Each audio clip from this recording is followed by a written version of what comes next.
We live in a universe of unimaginable scale and almost incomprehensible beauty.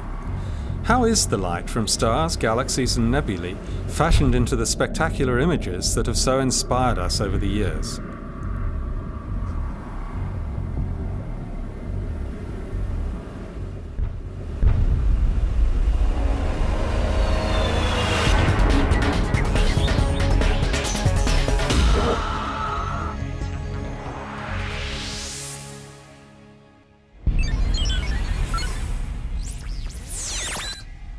This is the Hubblecast, news and images from the NASA ESA Hubble Space Telescope. Travelling through time and space with our host, Dr. J, aka Dr. Joe Liske. Welcome to the Hubblecast. Do you ever look at these beautiful Hubble images and wonder how they were made? What exactly happens after the faint light from distant objects is detected by Hubble? How are these cosmic photons captured in space transformed into the glorious color images down here on your wall or your computer screen? On a clear night, when we look up into the heavens, we can see the light from thousands of stars. Our eyes are fantastic detectors, but in reality, they're actually very limited. They aren't sensitive enough to peer out very far into space. Also, we can only see visible light, but not ultraviolet or infrared light like Hubble can. That's why for professional astronomers, the Hubble Space Telescope is such an exciting tool to probe the universe. Sitting at its vantage point 600 kilometers above the Earth, Hubble is a window on the universe. The journey to make a Hubble image begins when light from a distant object starts on its way towards us. After traveling across the vast distances of space, it is captured by Hubble with its 2.4 meter wide mirror. The light is then sent to one of Hubble's several cameras, where the photons are turned into an electrical charge by a CCD chip, rather similar to the ones in digital cameras.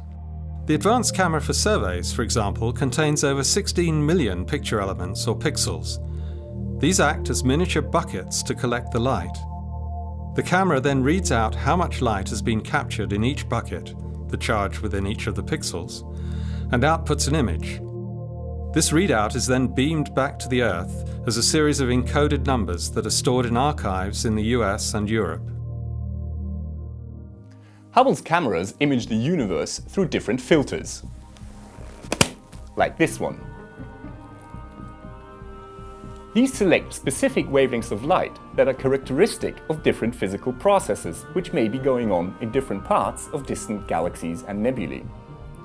Each of these filters results in a single grayscale image, which is then assigned a color.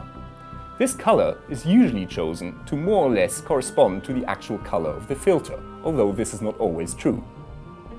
Anywhere between 2 and 6 of these images are then combined to create the final color image. Take this view of the colliding antennae galaxies. Hubble imaged this merging pair through red, green, and blue filters to reveal the different components inside the galaxies. For example, the red light is coming from old stars and glowing hydrogen gas, while the blue light is showing the violent star formation triggered by the cosmic collision. The red, green, and blue images are then combined to create the final multicolor image. One of the challenges in making images is that there is a huge range of brightness in nature from faint to bright objects, and astronomical images are so rich in information that our eyes and computer screens cannot show their full content. Nature can be difficult to capture in a single photograph, and most of us have encountered situations like the following. Imagine you try to take a picture of a landscape. When you do so, you can either capture the bright parts of the sky or the darker parts of the vegetation, but rarely both together. The job of the image processing specialist is to compress this range of brightnesses together so that we can see all the nuances. Image experts use the program FITS Liberator, pioneered by ESA, ESO and NASA, to produce a magnificent rich image which can be interpreted by our eyes.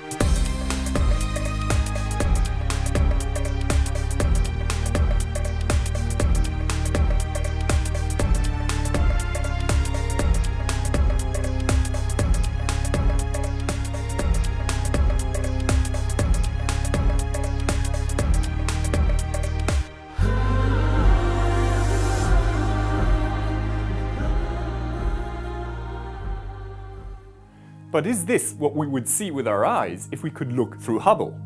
Well, not really. Look at this image of the Cigar Galaxy. This is what Hubble sees in visible light.